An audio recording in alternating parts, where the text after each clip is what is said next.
Hey everybody, I want to make sure I got the timeline on this all right. Oh, none of that. No betrayal. Do not betray me, inanimate object. Excellent. Yes, no betrayal. Okay, from Angel Millar's The Crescent and the Compass.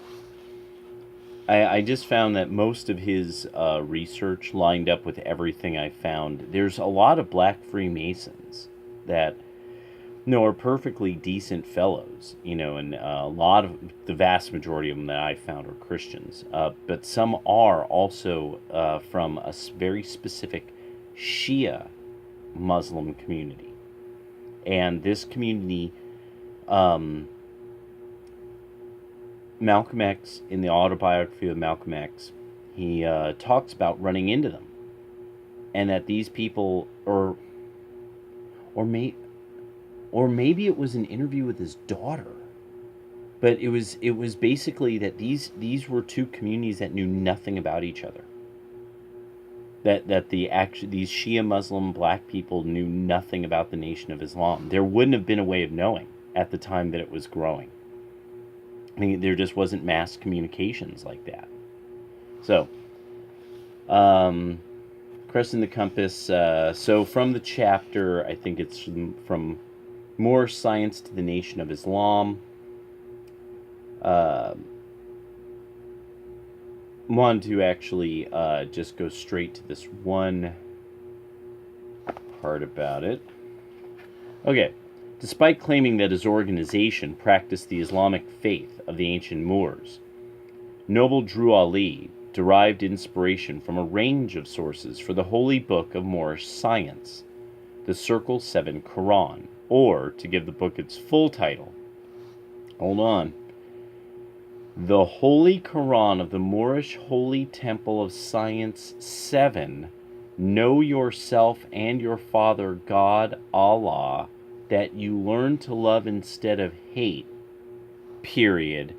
Every man need to worship under his own vine and fig tree, period. The Uniting of Asia. Making only minor changes to superficially Islamize the texts used, the prophet of Moorish science adopted several passages from the Aquarian Gospel of Jesus the Christ by Levi Dowling, 1908, an essentially proto-New Age work that claimed that the young Jesus had traveled through India, learning the mysteries. Dowling lived in Ohio, but claimed to have received revelations about Jesus from the Akashic Record, a metaphysical record of all events past, present, and future. And as many of you are detecting, I don't put much credence into the Akashic Record. Another influence on the Circle 7 Quran was a work called Unto Thee I Grant. This is actually a pretty interesting book. It turns out Amorc, the Rosicrucian group, the Rosicrucian group, AMORC.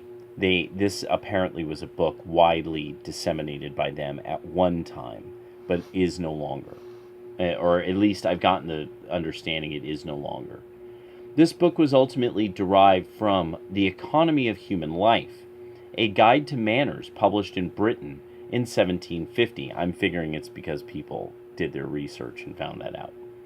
The latter was republished in several expanded versions during the same century, though Unto Thee I Grant was published in 1925 by the Ancient and Mystical Order Rosicrucis, AMORC, an American self-styled Rosicrucian order, based in San Jose, California.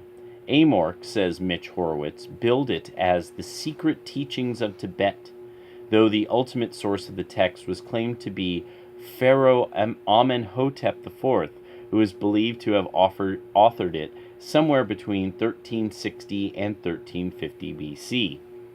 From the Black Shriners, the prophet of Moorish science took the title Noble, used for all members of the shrine, as well as some other terms such as temple itself, probably Canaanite and holy Moabite. The fez, worn by some members of the Temple of Moorish Science, is also familiar to those worn by Shriners, and the use of Islamic and Egyptian symbolism abounds in both societies. Nevertheless, Noble Drew Ali created a unique and visionary movement that aimed to ennoble blacks in America. For the profit of Moorish science, Africans and those of African descent originated in the biblical land of Canaan.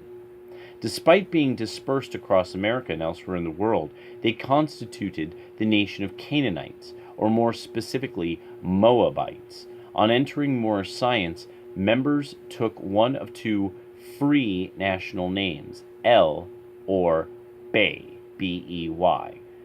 There's probably quite a number of you who you have some idea about, like black nationalists or something like that, and you're like, whoa, wait, that's where that came from, right?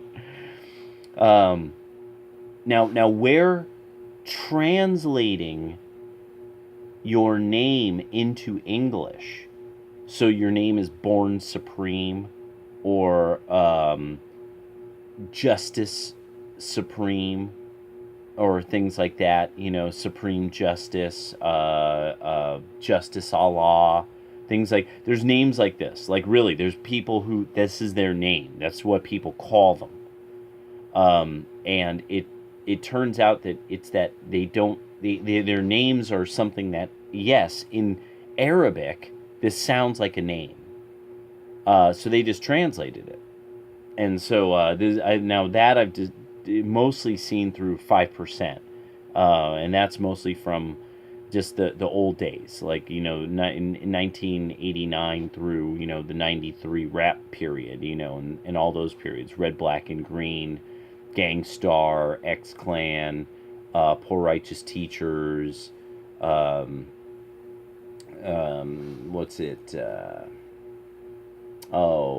Def Jeff, Black to the Future,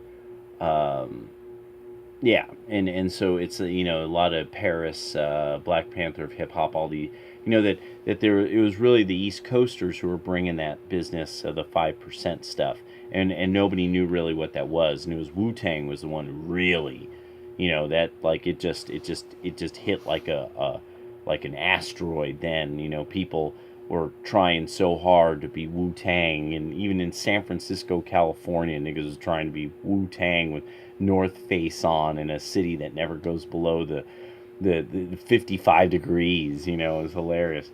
All right.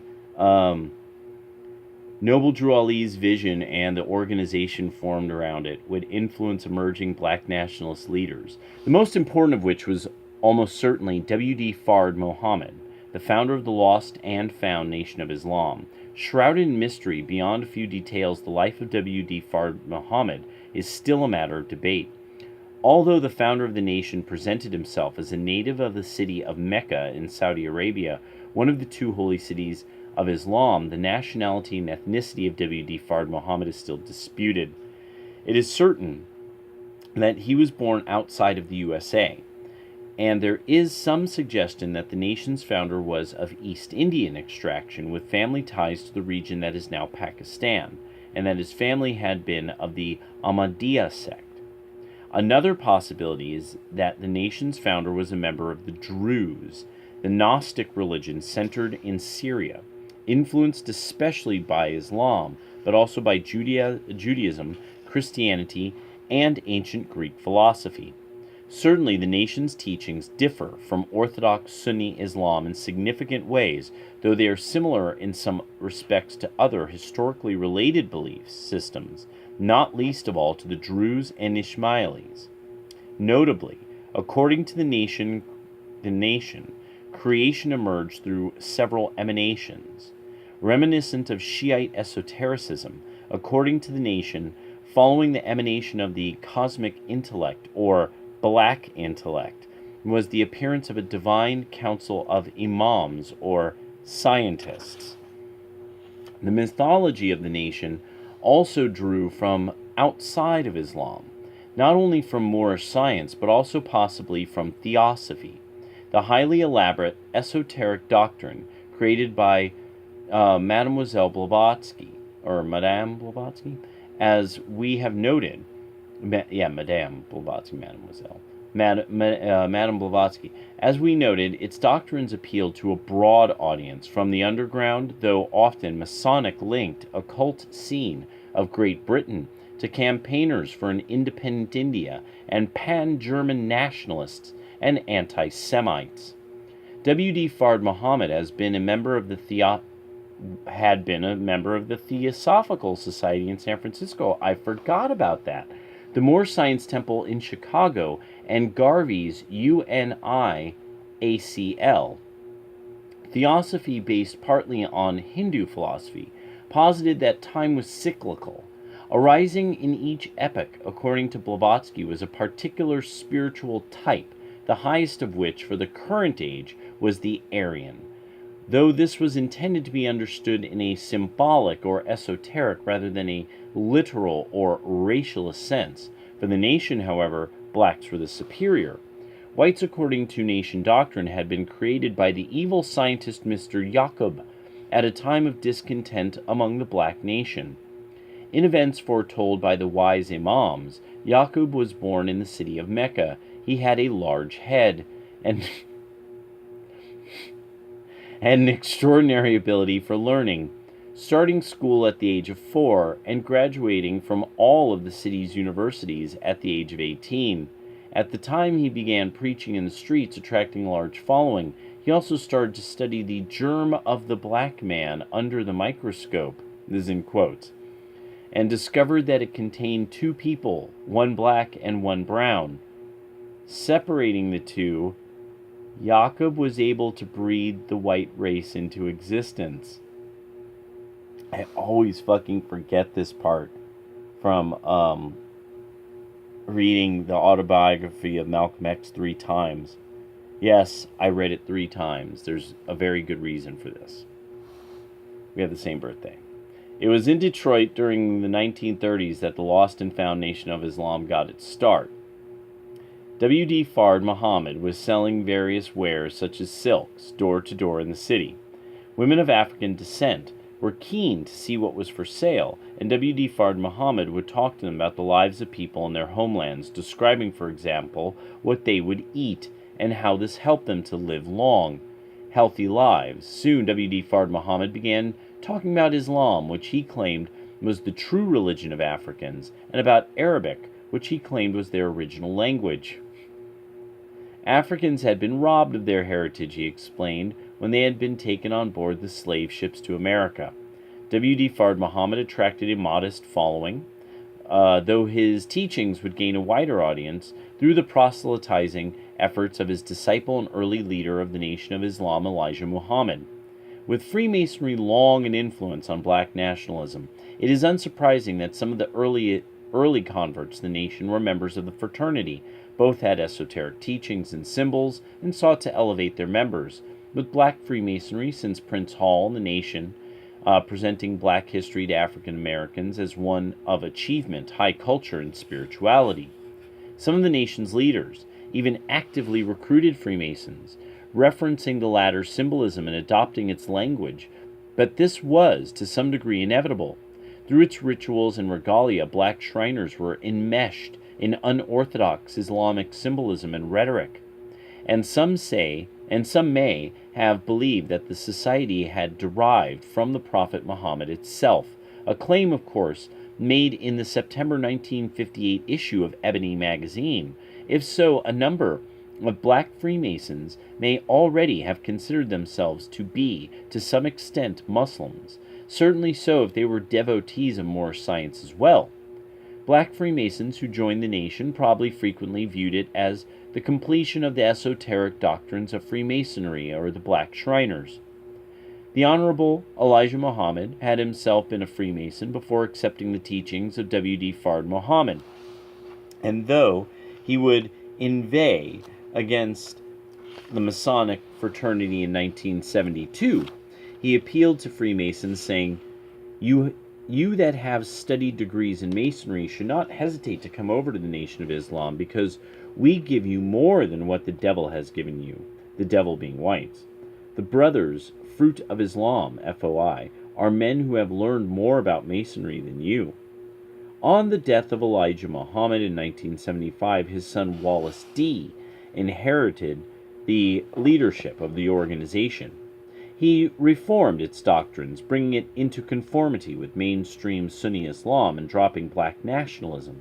The nation was initially renamed World Community of Al-Islam, and later the American Muslim Mission. While Wallace D. Muhammad's transformation of the original organization was highly significant, it was not the first time the beliefs of the nation had been called into question. Malcolm X, the public face of the nation for several years, was himself to discover, after going on the Hajj to Mecca, that the nation's version of Islam was far from orthodox. Nevertheless, Louis Farrakhan, who has himself spoken critically of white Freemasonry, would revive the Nation of Islam and its original doctrines in 1981.